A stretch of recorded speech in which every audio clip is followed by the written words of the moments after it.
June 19th, 1944. Philippine Sea. The sky is burning. Lieutenant Sakio Komatsu pulls his Yokosuka D4Y dive bomber into a shallow climb, hydraulic fluid leaking from a shredded line beneath his feet. Through the oil-streaked canopy, he sees them. Dark. Shapes emerging from the haze like iron mountains rising from the ocean itself. Carriers. Dozens of them. Battleships flanking their edges. Destroyers stitching white wakes across impossible distances. He counts 6 fleet carriers in a single glance, then stops counting. Around him, the formations that launched an hour ago are gone, disintegrated. He keys his radio. Static. He tries again. Nothing but the howl of wind through bullet holes and the faltering cough of his engine. Somewhere above, the American fighters are still hunting. He can feel them. The Japanese naval pilots had a name for this fleet, whispered in ready rooms from Truk to Tainan. Not a designation, not a number. A warning. Hagane no Taifu. The Steel Typhoon. Komatsu doesn't know if he'll survive the next 5 minutes, but he understands, in this moment, suspended between sky and sea, why his instructors spoke the name with something close to reverence. This isn't a fleet, it's a force of nature, and it doesn't stop. 2 years earlier, the United States Navy didn't have a Steel Typhoon. It had survivors. In the spring of 1942, American carrier forces operated in fragments, scattered across an ocean too vast to defend and too critical to abandon. The attack on Pearl Harbor had shattered the Pacific Fleet's battle line, and suddenly carriers became not just important, but essential. They were the only capital ships left that could project power beyond the horizon. But there were so few of them. Enterprise, Hornet, Yorktown, Lexington, Saratoga, Wasp, each name carried the weight of an entire theater. Lose one, and the strategic balance shifted. Lose two, and the war itself hung in question. The doctrine that emerged from those desperate months was born from necessity rather than theory. Carriers operated alone or in pairs, racing between crisis points, launching strikes and withdrawing before Japanese surface forces could close the distance. There was no massed power. No coordinated fleet action involving multiple flight decks working as a unified weapon. Admiral Frank Jack Fletcher and Admiral Raymond Spruance commanded with caution, because caution was the only rational response to scarcity. At Coral Sea in May 1942, the Navy traded Lexington for a strategic win, but lost a third of its Pacific carrier strength in an afternoon. At Midway 1 month later, 3 Japanese carriers burned in 5 minutes, but Yorktown went down 2 days after, and suddenly the margin of survival narrowed again to almost nothing. But Midway changed the calculus. It didn't just halt Japanese expansion, it bought time. And the United States, with its shipyards running 3 shifts and its factories converting faster than any nation in history, knew exactly what to do with time. Even as Yorktown slipped beneath the waves, the Essex-class carriers were already taking shape on building ways from Newport News to Philadelphia. These weren't the pre-war carriers, elegant and experimental. These were industrial weapons, longer flight decks, heavier anti-aircraft batteries, more fuel capacity, stronger hulls, designed not for prestige but for mass production. The first, USS Essex, commissioned in December 1942. Then Lexington, the second ship to carry that name, in February 1943. Then Bunker Hill, Intrepid, Yorktown again. Hornet again. One after another, they slid down the ways and into the war. Parallel to the ships came the aircraft. The early war. Fighters, the Wildcat and the Devastator, had fought bravely but bled heavily against the Japanese Zero's speed and agility. By late 1942, Grumman's engineers delivered the F-6F Hellcat, a fighter built with one purpose: kill Zeros. It was heavier, faster in a dive, and could absorb punishment that would shred a lighter airframe. Pilots trained in Florida and California returned from the Pacific with tactical reports, and those reports fed directly into design improvements. The Hellcat wasn't elegant. It was effective. By mid-1943, squadrons began receiving them in numbers that would have seemed impossible a year before. Suddenly, American pilots weren't just surviving. They were winning. Radar changed everything else. The British had pioneered it. The Americans industrialized it.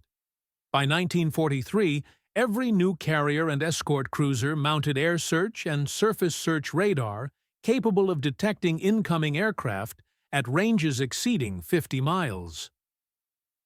Fighter directors aboard ships could now vector combat air patrols toward threats long before human eyes spotted them. The advantage this provided was psychological as much as tactical. Japanese strike packages, accustomed to achieving surprise, now found themselves intercepted miles from their targets by Hellcats already climbing to altitude and speed. The hunters became the hunted, and they knew it before the first shot. Then came the doctrine that bound it all together. In early 1943, Admiral Ernest King and Admiral Chester Nimitz began assembling not just more carriers, but carrier task groups designed to operate as a single fleet. The concept wasn't novel. The Japanese had proven at Pearl Harbor what massed carrier power could achieve, but the Americans refined it with industrial logic: 4 to 5 carriers per task group, each group supported by fast battleships, cruisers, and destroyer screens, multiple groups operating within mutual support range, centralized command, coordinated strikes, and perhaps most revolutionary, a logistics train capable of refueling and rearming the fleet at sea. No more retreating to Pearl Harbor after every operation. The fleet could stay forward, could sustain operations for weeks, could hit and hit again without pause. By late 1943, the pieces were in place. The carriers existed. The aircraft existed. The pilots existed, trained in numbers that staggered the imagination. What remained was to forge them into a weapon the Pacific had never seen. While American shipyards worked around the clock, Japan's naval aviation was dying by degrees. Not in a single battle, not in a dramatic collapse, but in the slow arithmetic of attrition that no amount of courage could reverse. The pilots who struck Pearl Harbor, who ranged across the Indian Ocean, who dominated the skies over the Philippines and the East Indies, were the product of years of rigorous training. Japan's pre-war naval air training programs were among the most demanding in the world, producing aviators of exceptional skill. But those men were irreplaceable, and by mid-1943, too many of them were gone, shot down over the Coral Sea, lost at Midway, killed over Guadalcanal in 6 months of grinding attrition that consumed entire air groups. The veterans who remained carried knowledge that couldn't be taught in abbreviated training cycles, and when they died, that knowledge died with them. Japan's replacement pilot programs grew shorter and more desperate. Training hours dropped. Fuel for practice flights became scarce. New pilots arrived at frontline units with a fraction of the flight time their predecessors had accumulated, expected to face American aviators who now had not only better aircraft but often more experience. The gap widened with every passing month. Japanese commanders knew it, the pilots knew it, and increasingly, the Americans knew it too. Intelligence reports from captured documents and interrogated prisoners painted a clear picture. Japan's naval air arm was hollowing out from within. Fuel shortages compounded every other problem. Japan's access to oil had driven much of its strategic calculus for war. But by 1943, American submarines were severing the supply lines from the East Indies. Tankers that once reliably delivered crude to Japanese refineries now rested on the ocean floor. Training suffered first, then operational readiness. Carriers sat in port not because they lacked pilots, but because they lacked fuel for their boilers and aviation gas for their aircraft. The great carrier striking force that had terrorized the Pacific became, increasingly, a theoretical threat rather than an active one. Against this backdrop of decline, reports began filtering back to Japanese commands about something new happening in the American fleet. Not just more carriers, though there were certainly more. Something qualitative. Pilots who survived encounters with American task forces described formations so large they seemed implausible. 15, 20, 25 carriers operating together. Fighter screens so dense that breaking through became effectively impossible. Anti-aircraft fire so coordinated and intense that it formed visible walls of steel. The term that emerged in Japanese naval communications wasn't official doctrine. It was closer to folklore. Hagane no Taifu, the Steel Typhoon. A fleet that attacked like a weather system, overwhelming and inescapable. In February 1944, the folklore became documented reality. Task Force 58, under the command of Vice Admiral Marc Mitscher, launched Operation Hailstone against the Japanese base at Truk Lagoon. Truk had been considered Japan's Gibraltar of the Pacific, a fortress anchorage protected by reefs and air cover. Mitscher arrived with 9 carriers and their escorts. For 2 days, American aircraft swarmed the lagoon in waves that never seemed to end. Fighters swept the airfields. Dive bombers hit the ships. Torpedo bombers finished what the bombs started. When the task force withdrew, over 40 Japanese ships rested on the bottom, and Truk ceased to function as a forward base. The Japanese hadn't seen concentrated carrier power on that scale since their own glory days of 1941. Now, it was being used against them with cold precision. Marc Andrew Mitscher was not the loudest. Admiral in the Navy, he was small, thin, weathered by years of sea duty and sun exposure that left his face lined and sharp. He'd commanded Hornet at the Doolittle Raid and Midway.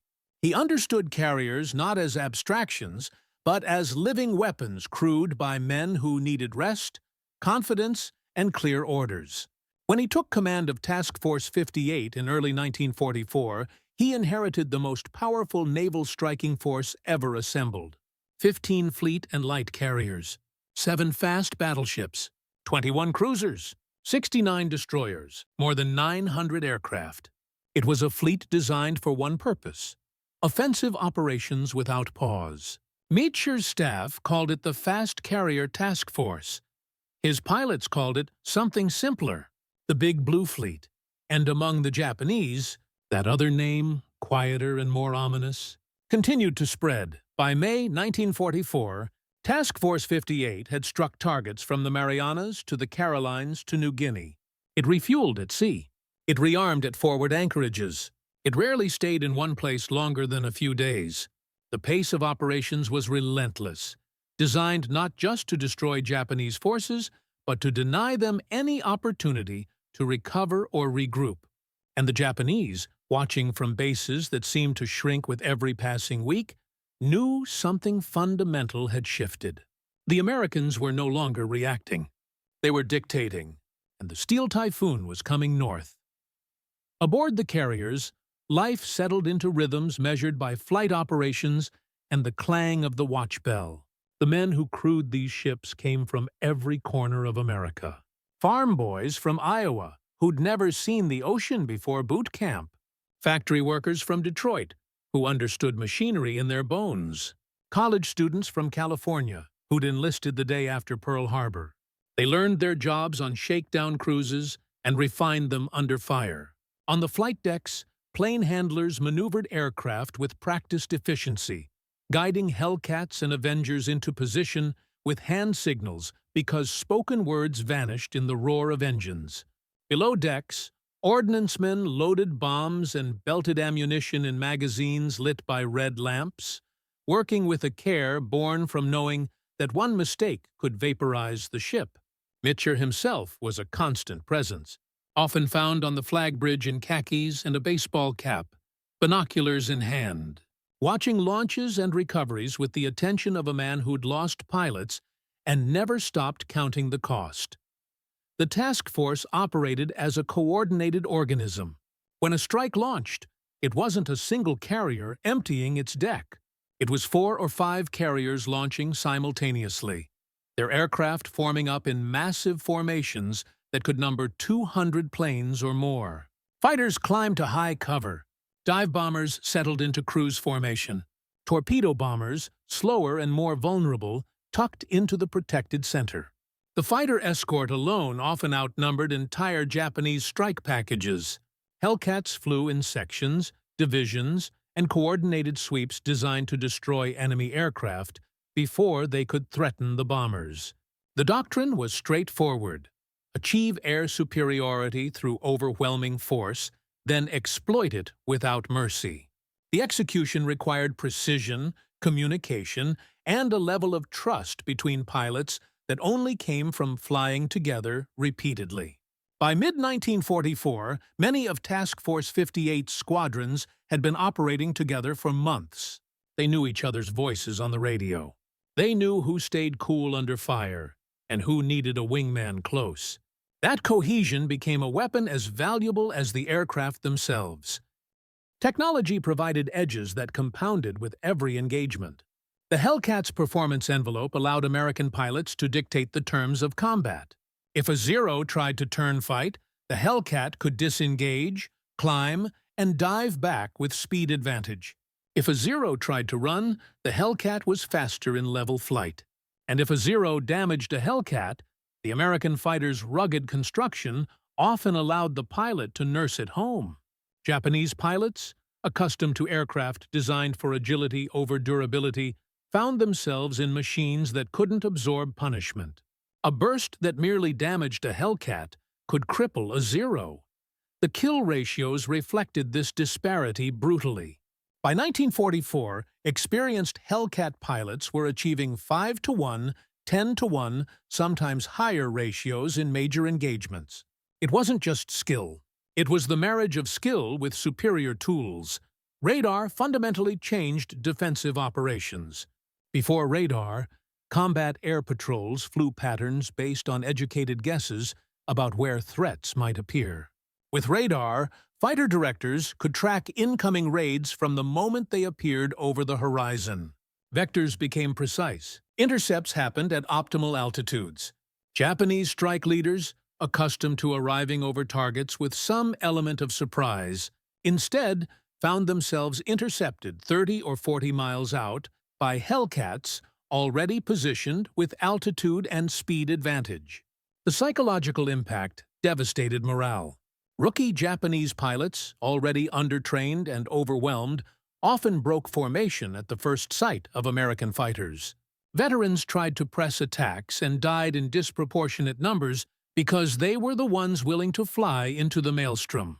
The result was a selection pressure that culled the capable and left the inexperienced, further accelerating Japan's decline in aircrew quality. From the Japanese perspective, facing Task Force 58 was like fighting an opponent who could see in the dark while you were blind. Survivors of strikes against the American fleet returned with reports that seemed exaggerated until enough pilots told the same story. They described radar-directed intercepts that shouldn't have been possible. They described fighter screens so thick that reaching the carriers required flying through layers of Hellcats at multiple altitudes. They described anti-aircraft fire that tracked aircraft with unnatural precision, bursting in patterns that filled the sky with shrapnel. And they described losses so severe that entire formations ceased to exist between the outer screen and the target. One pilot, recovered after ditching near a Japanese-held island, wrote in his report that he'd counted 12 Zeros shot down in less than 4 minutes. He'd seen 3 Hellcats damaged. None fell. The mathematics, he noted with quiet despair, were unsustainable. The logistics underpinning the Steel Typhoon were as revolutionary as the tactics. Previous naval operations required fleets to return to port for fuel, provisions, and ammunition. Task Force 58 eliminated that limitation through underway replenishment groups. Fleet oilers, ammunition ships, and supply vessels accompanied the task force, allowing carriers to refuel while steaming into the wind for flight operations. The process was dangerous and required calm seas, but it worked. A carrier could empty its magazines in 3 days of heavy operations, pull alongside an ammunition ship, and be combat-ready again in less than 24 hours. This meant the task force could remain on station for weeks, maintaining pressure that Japanese forces simply couldn't match. Their carriers, when they sortied at all, operated on tight fuel margins with no prospect of refueling at sea. Every mile steamed toward battle was a mile they'd need for the return journey. The Americans had no such constraint. They could hunt until they found their targets, strike, and continue hunting. The psychological dimension of the Steel Typhoon exceeded its physical impact. Naval warfare had always involved an element of chance and uncertainty. Fleets maneuvered, searched, and sometimes never made contact. But by 1944, Japanese commanders operated with the knowledge that if Mitscher's task force came looking for them, it would find them. Radar extended search ranges. Long-range patrol aircraft filled gaps. And the sheer size of the American fleet meant that even if Japanese scouts located it, that information provided little advantage. You couldn't evade a typhoon. You endured it, or you broke before it. The name itself carried weight in Japanese naval communications. Intelligence officers reading intercepted messages noted the term appearing with increasing frequency, sometimes as a warning, sometimes as an explanation for losses, sometimes simply as acknowledgement of a reality that couldn't be changed. The Americans had built something that couldn't be stopped through tactical brilliance or individual courage. It had to be outlasted, and Japan's resources were running out. Mitscher himself never encouraged the mythology, but he understood its utility. He knew his pilots heard the stories, knew they drew confidence from operating in a fleet so powerful that the enemy had given it a name rooted in natural disaster. Morale is an intangible force, difficult to measure but impossible to ignore. A pilot who believes his fleet is invincible flies with different calculus than one who fears every mission might be his last. Mitscher cultivated that confidence not through speeches but through consistency. Strikes launched on time. Fighter cover was always overhead. Damaged aircraft had carriers to land on. Rescue submarines trailed the task force to recover downed pilots. The men of Task Force 58 learned to trust the system because the system kept proving itself. And that trust translated into aggressiveness in combat. Pilots willing to press attacks because they believed they'd make it home. In the arithmetic of carrier warfare, that belief was worth as much as an extra squadron. June 19, 1944, began before dawn with tension stretched tight across the task force. American intelligence knew the Japanese fleet had sortied. Submarines had spotted them. Search planes had confirmed their rough position. Vice Admiral Jisaburo Ozawa commanded 9 carriers and their escorts, everything Japan could muster for a decisive battle. He intended to use his aircraft's longer range to strike Task Force 58 while remaining beyond reach of American counterstrike. It was a sound plan. On paper, it exploited one of the few remaining advantages Japan possessed. But Ozawa's plan assumed his pilots could execute complex navigation over open ocean, and his strike packages could penetrate American defenses. Both assumptions were about to collapse. At 7:45 in the morning, radar screens aboard the American picket ships began painting contacts. Lots of contacts. The first Japanese strike wave consisted of 69 aircraft, a mix of fighters, dive bombers, and torpedo planes. They'd launched from 400 miles away, and now they were closing on Task Force 58 with the morning sun behind them. Fighter directors aboard the carriers began issuing vectors immediately. Hellcats on combat air patrol turned toward the threats. More Hellcats launched from deck, their pilots strapping in and launching within minutes of the alarm. By the time the Japanese formation reached 50 miles from the task force, More than 200 American fighters were airborne and vectoring toward intercept points. The first contact happened at altitude. Lieutenant Commander Charles Brewer, leading a division of Hellcats from Essex, spotted the Japanese formation slightly below and ahead. He clicked his radio twice, the signal to prepare for attack, then rolled into a high-side run. The Hellcats dove through the Japanese fighter escort, guns hammering. 2 Zeros fell in the first pass. Brewer pulled up, cleared his tail, and dove again. Around him, the sky filled with aircraft. More Hellcat divisions arrived from different vectors, all converging on the same strike package. The Japanese tried to maintain formation, but the attacks came too fast and from too many directions. Bombers jettisoned ordnance to gain speed. Fighters broke off to engage and found themselves outnumbered. Within 15 minutes, the first Japanese strike wave had lost more than 40 aircraft. The survivors pressed on, scattered and shaken. Those who reached the outer destroyer's screen faced something worse. The anti-aircraft fire from American ships had been effective before, but by mid-1944 it had evolved into a science. 5-inch guns fired VT proximity-fused shells that detonated when they sensed an aircraft nearby, eliminating the need for direct hits. 40mm Bofors mounts fired in coordinated patterns, their tracers weaving curtains of steel. 20mm Oerlikon cannons provided close-in defense, last-ditch firepower for aircraft that broke through everything else. The battleships and cruisers added their secondary batteries, turning portions of sky into kill zones where survival became a matter of seconds and luck. A Japanese dive bomber pilot, trying to line up on a carrier, flew into a barrage that tore his wing off. The aircraft rolled inverted and plunged into the sea before he could react. A torpedo bomber, flying low and slow by necessity, took hits from 3 different ships simultaneously and exploded in mid-air. The few who managed to release weapons found their torpedoes running erratic or their bombs missing by hundreds of yards, dropped by pilots who were simply trying to escape. By 9 in the morning, the first Japanese strike had been annihilated. 7 aircraft out of 69 returned to their carriers. 7. The second strike wave launched shortly after, this time with over 100 aircraft. They met the same result. Radar detected them far from the fleet. Hellcats intercepted them in layers.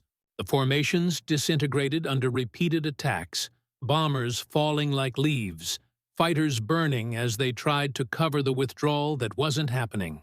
Some Japanese pilots, disoriented and low on fuel, mistook distant American ships for their own carriers and attempted to land. They were shot down on approach. Others, fuel exhausted and no home to return to, ditched in the ocean and waited for death or rescue that rarely came. The radio circuits aboard the American carriers stayed calm, almost routine. Pilots reported kills in flat voices. Fighter directors issued new vectors. Damage control teams stood ready for hits that never materialized. Not a single American ship took damage from the second wave. The third and fourth waves followed. Smaller. More desperate. By early afternoon, Japanese carriers had launched everything they could, throwing their remaining strength at a target they couldn't reach. And Task Force 58 dismantled each wave with mechanical efficiency. Pilots who'd fought in the morning landed, rearmed, refueled, and launched again to intercept afternoon strikes. Some Hellcat pilots flew 4 or 5 missions that day, each one ending with more kill marks painted on their fuselages. The Japanese lost over 300 aircraft. American losses totaled fewer than 30. It wasn't a battle. It was execution. While the air battle raged, Mitscher faced a decision that would define the day's outcome. The Japanese carriers, somewhere to the west, had revealed their position by launching strikes. But they were at extreme range, near the limits of American aircraft endurance. Launching a counterstrike meant his pilots would face a long flight out, combat over the targets, and an even longer flight back, likely in darkness. Carrier landings at night were dangerous even in peacetime. After combat, low on fuel, with damaged aircraft and exhausted pilots, night recoveries became lethal. Mitscher knew the risks. He also knew that the Japanese carriers, stripped of their air groups, were vulnerable in a way they might never be again. He ordered the strike. At 4:30 in the afternoon, 216 American aircraft launched toward the last known position of the Japanese fleet. Hellcats, Dauntless dive bombers, and Avenger torpedo bombers formed up and headed west into the lowering sun. They flew for over 2 hours before spotting ships on the horizon. Ozawa's fleet, already battered by submarine attacks earlier in the day, had lost 2 carriers to American torpedoes. Now the remaining carriers and their escorts steamed northwest, trying to escape. But there was no escape from what was coming. The American strike arrived just before sunset. Fighters went in first, suppressing the minimal combat air patrol that Japan had managed to recover and relaunch. Then the bombers rolled in. Dive bombers pushed over from altitude, targeting the carrier Hyo. Bombs walked across her flight deck, punching through into the hangar bays, where fuel and ordnance ignited in chain reactions. Hyo slowed, listing, fires spreading. Torpedo bombers came in low, their pilots threading through anti-aircraft fire to release weapons at point-blank range. One torpedo struck Hyo amidships. Another hit near the bow. She began to settle, her crew abandoning ship as the fires reached her magazines. By the time the American aircraft turned for home, Hyo was gone, and 2 other carriers were burning. The flight back became a test of endurance that matched the combat itself. Darkness fell over the ocean. Pilots navigated by dead reckoning and faith, their fuel gauges dropping toward empty. Some ran out before reaching the task force and ditched in the black water, hoping rescue would find them. Others made it back, but couldn't find their carriers in the darkness. They circled, fuel draining, trying to spot the fleet against the vast empty ocean. Radio calls grew tense, calm voices requesting vectors, desperate voices reporting fumes in the tanks. Silence when engines quit. Mitscher stood on the flag bridge of Lexington and listened to the radio calls. His air officer estimated they'd lose half the strike if they didn't do something. Turning on lights would illuminate the fleet for any Japanese submarines in the area. It would reveal their exact position. It would violate every blackout protocol the Navy had drilled into its crews. Mitscher made the call in seconds. Turn on the lights. Every light. Searchlights pointed straight up to create pillars visible for miles. Flight deck lights. Recognition lights. Destroyers fired star shells to mark the fleet's perimeter, and the carriers turned into the wind and began recovering aircraft. The landing pattern that night was chaos barely controlled. Pilots landed on any carrier they could find. Not their own, not their assigned deck. Just the first flight deck that appeared beneath them. Some came in too fast. Some came in nearly stalling. Some hit the barriers and crumpled. But they landed. Crash crews pulled wreckage aside to clear the deck for the next aircraft. Deck crews refueled planes that had landed with gallons to spare. And through it all, more aircraft kept arriving out of the darkness, their pilots finding the lit fleet like moths drawn to flame. By midnight, most of the strike had recovered. 80 aircraft were lost, but 2/3 of the crews were rescued over the following days. And the Japanese carrier force, the Kido Butai that had struck Pearl Harbor and ranged across 2 oceans, effectively ceased to exist. The numbers told a story that Japanese Naval Command couldn't ignore. In one day, Japan had lost over 400 carrier aircraft, and most of the pilots flying them. 3 carriers had sunk. Others were damaged. The surviving carriers had almost no aircraft left to operate, even if they could return to combat. American losses, by comparison, were minimal. The lopsided nature of the engagement earned it a name among American pilots that stuck in history. The Great Marianas Turkey Shoot. The nickname was grim humor born from the ease with which inexperienced Japanese pilots had been shot down, but it masked a deeper reality. Japan's naval aviation had entered the battle already weakened. It emerged from it broken. For the American ground forces preparing to assault Saipan and Guam, the Battle of the Philippine Sea meant something immediate and tangible. Japanese air attacks on the invasion beaches dropped to almost nothing. The skies over the Marianas belonged to American aircraft, and that dominance translated directly into lives saved. Marines and soldiers moving inland faced artillery and desperate infantry resistance, but not the coordinated airstrikes that had bloodied earlier landings. Supply ships unloaded at the beaches without fear of dive bombers. Hospital ships operated without the Red Crosses on their decks being their only protection. Control of the air meant control of the sea, and control of the sea meant the invasions could proceed on schedule. Japanese commanders faced strategic choices that had no good answers. The loss of carrier aviation meant the fleet could no longer challenge American operations directly. Surface forces, no matter how powerful, couldn't operate within range of American carriers without air cover. That left Japan's remaining battleships and cruisers as assets without viable employment. They could defend the home islands. They could attempt desperate sorties in circumstances where loss was nearly guaranteed. But they couldn't contest control of the Pacific, and everyone from Admiral Toyota down to junior officers understood it. The defeat at Philippine Sea didn't end Japan's will to fight, but it ended any realistic hope that the war could be won or even stalemated at sea. Mitscher's task force, meanwhile, barely paused. After recovering and resting his pilots, he began planning the next operation. The fast carrier task force model had proven itself beyond any doubt. The concentration of power worked. The logistics worked. The tactics worked. Over the following months, Task Force 58 would strike targets across the Western Pacific with a tempo that Japan simply couldn't match. Iwo Jima, Formosa, Okinawa, even the Japanese home islands came within range. Each operation followed the same pattern. Approach, launch overwhelming strikes, suppress enemy air power, support amphibious operations, withdraw, replenish, repeat. The cycle was relentless. Japan's response to the Steel Typhoon evolved in directions that revealed deepening desperation. Conventional tactics had failed catastrophically. Pilot training couldn't keep pace with losses. Aircraft production, though still substantial, couldn't replace the combination of planes and skilled pilots necessary for effective carrier operations.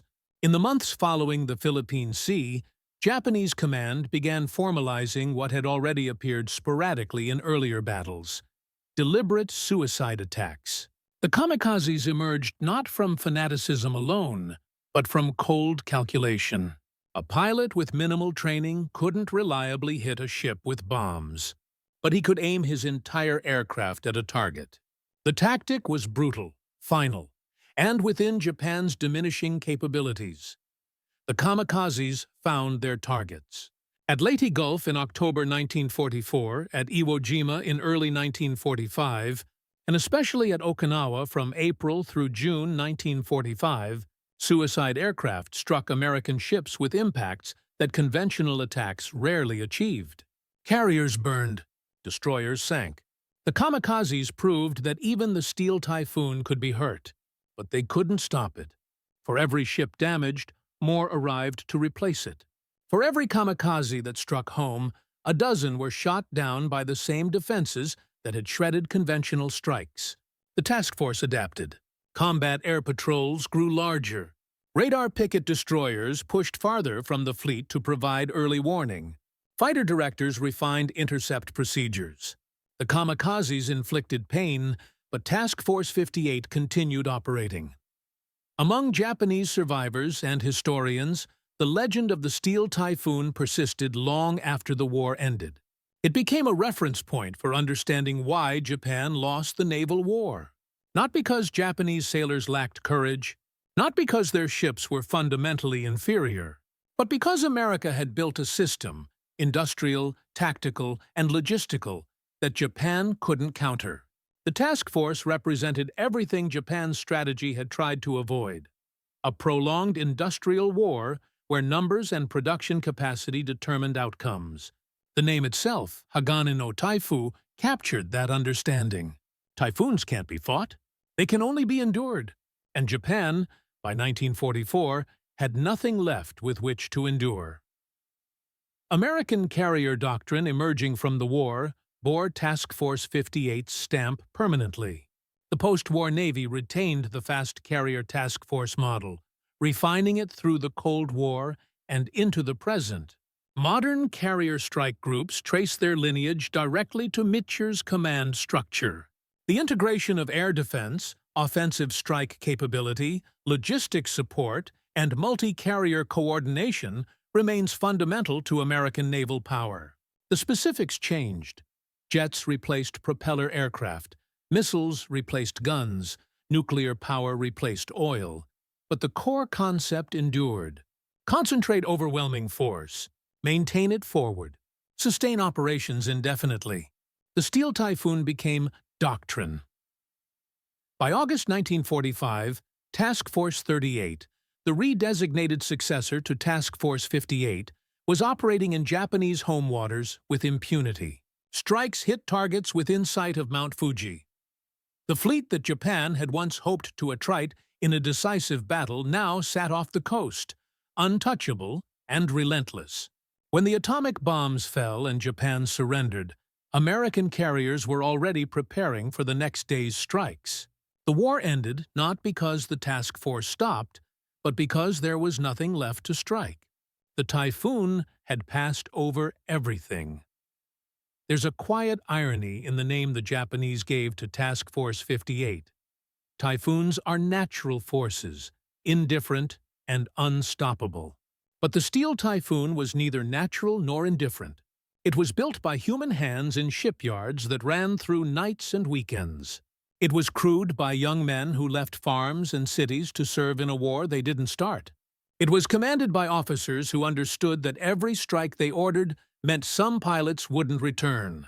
The image of a storm, impersonal and inevitable, obscures the thousands of individual decisions and sacrifices that made the task force possible. What the fleet represented, ultimately, was a form of industrial warfare that changed how nations thought about power projection.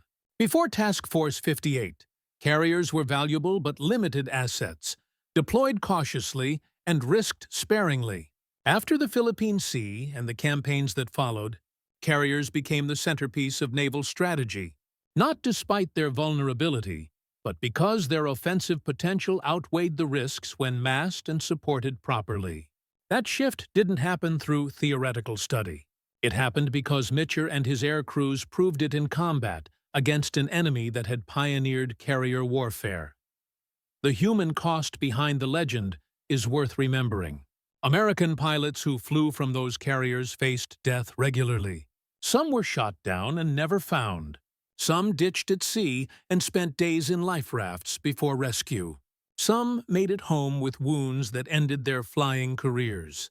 And the Japanese pilots who gave the fleet its fearsome name paid an even steeper price, dying in numbers that erased their naval aviation from existence. The Steel Typhoon wasn't clean or easy. It was effective, and effectiveness in war is measured in destruction. Decades later, carrier groups still patrol the world's oceans, projecting American power into regions thousands of miles from home. The ships are different, the aircraft are different, but the concept remains: a concentrated force, mobile and self-sustaining, capable of arriving without warning and imposing its will. That's the legacy of the fleet the Japanese called Hagane no Taifu. Not the name itself, which faded into history, but the idea behind it, that some forces, once built and set in motion, reshape everything they touch. The Typhoon passed. The world it left behind was never the same.